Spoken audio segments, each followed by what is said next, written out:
And now, 3-Minute Modernist, with your host, Chris Garcia. The National Portrait Gallery in London is not my favorite museum. Just isn't. There's very little for the modern art fan there, which bums me out, because I like portraits. I just like them with a modern sensibility. But they do have a modern section that left me kind of cold. The entire museum sort of did. Except for one painting.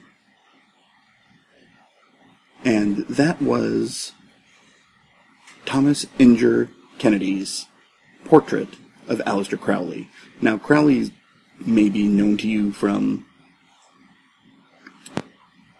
the founding of Thelema, the religion which is based on the phrase, "Do what thou wilt shall be the whole of the law."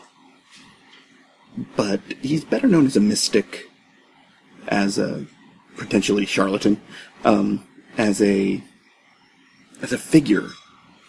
And I like to say every high school kid goes through their Crowley phase. But here this portrait is remarkable on a couple of different levels for me. And the first is the incredible flatness of it.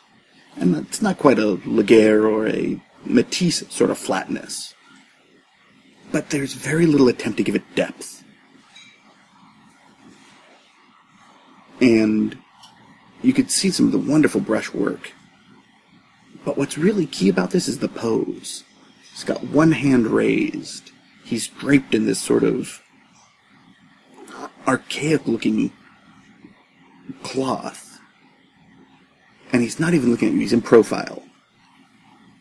And it's a beautiful, beautiful pose and very incredibly well structured. But that's not what makes it impressive to me. It's the fact that without even considering the audience that is looking in on it, it still manages to connect. And for a painting to do that, for me, is remarkable, and it definitely did connect with me.